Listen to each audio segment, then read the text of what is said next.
But look, this is the biggest bubble that we've ever seen.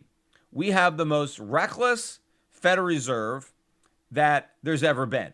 And so you get stuff like that. Look at what happened today with Walmart. I mean, Walmart came out and they announced that they're going to do their own Amazon Prime type deal. I think you pay $98 a year and you get free shipping and I don't know, you get some discounts or stuff like that. And the stock was up over 6% on that news. I mean, what the hell is that? 6%, new all-time record high just based on that. And it's not like investors are worried that they're going to take any share from Amazon because Amazon stock was up 1.7% today too. It hit a new all-time record high. So everything is just going up. Of course, the stock that stole the show today was Zoom, right? Zoom Video came out and their earnings really beat estimates. So the stock was up 40% one day. This stock, which is now $457 a share, has a 52-week low of under $61. I mean, this thing is soaring. I guess they should declare a split pretty soon, or maybe wait for 1,000, and then they can do a split, and then this thing could really start to zoom. Look, I get the idea that more people are using Zoom now. The question is this a permanent shift? Because in order for you to believe that Zoom is going to continue to have the type of revenues in the future that it has now when everybody is locked down and worried about COVID, then you have to assume that everybody's going to stay locked down and they're always going to worry about COVID. But that's not what the market is assuming. Everybody's assuming that we're going to have a cure, that we're going to have a vaccine. The market is booming because the belief is that, oh, the economy is going to get better. Well, then why are they also assuming that it's never going to get better? Because that's what you have to believe to assume that, you know, everybody is going to stay in Zoom and they're not going to resume their in-person meetings. But all of this insanity is because of the Fed. And, you know, we've seen examples of this kind of hysteria in the past. I mean, it's not new. I think what's new is the extent to which the Fed is engaging in this reckless monetary policy. But, you know, you go back to the bubble in Japan that we had in the 1980s, the twin bubble in stocks and real estate that happened back then. And that bubble, like all these bubbles, was caused by a central bank, in this case, the Bank of Japan, which was creating much too much money, printing a lot of money, mainly to prop up the dollar and to maintain Japanese exports to the United States. But in the process, all of that liquidity moved into the financial markets, and we had this huge mania in stocks and real estate. And the markets today still have not recovered to the 1980s peaks. The stock market and the real estate market are lower today than they were in 88, 89. I forget exactly when the bubble topped out. But the Japanese economy is still suffering the consequences of that bad monetary policy. Not just the bad policy that inflated the bubble, but the bad policy that has existed ever since the bubble popped.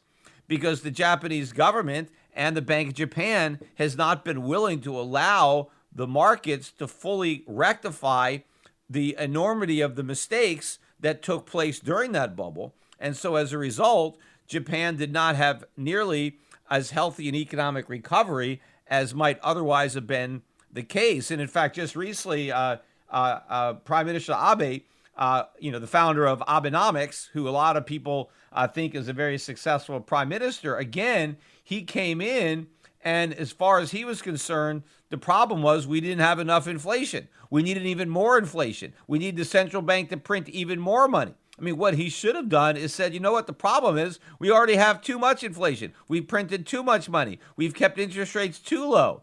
But instead, he came to the opposite conclusion that we needed them lower for longer, that was the problem, that rates weren't low enough long enough. We needed even more inflation, and that was their whole policy. We'll see if they get a different approach with a different prime minister, but talk about the definition of insanity and repeating the same mistake over and over again and expecting a different result. The Japanese have been repeating this mistake now for better than 30 years, and they're still expecting a different result.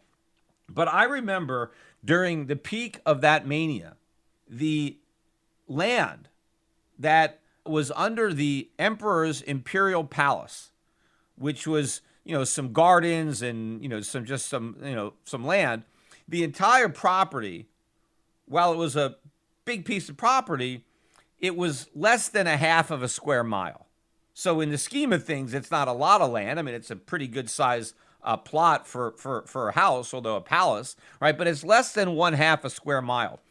But the value of that real estate was more than the entire state of California. Think about that. Think about the enormity of the state of California. How much larger the state of California is even than the entire nation of Japan. I think California is bigger than Japan, but we're talking about less than one half a square mile of Japan being worth more than California. And California is the most expensive real estate in the country, right? And all that expensive real estate, all that beachfront property, Beverly Hills, Bel Air, right? That property around LA, but all the Laguna Beach and San Francisco and Santa Barbara and all Newport, all this Orange County, I mean, all that land, right? From Northern California to Mexico, wherever, all the way to the bottom, all that real estate combined, and it was not even worth a less than a half of a square mile of Tokyo real estate. Now, I mean, clearly that was a bubble, but people didn't care. I mean, it just didn't, it was going to go on forever.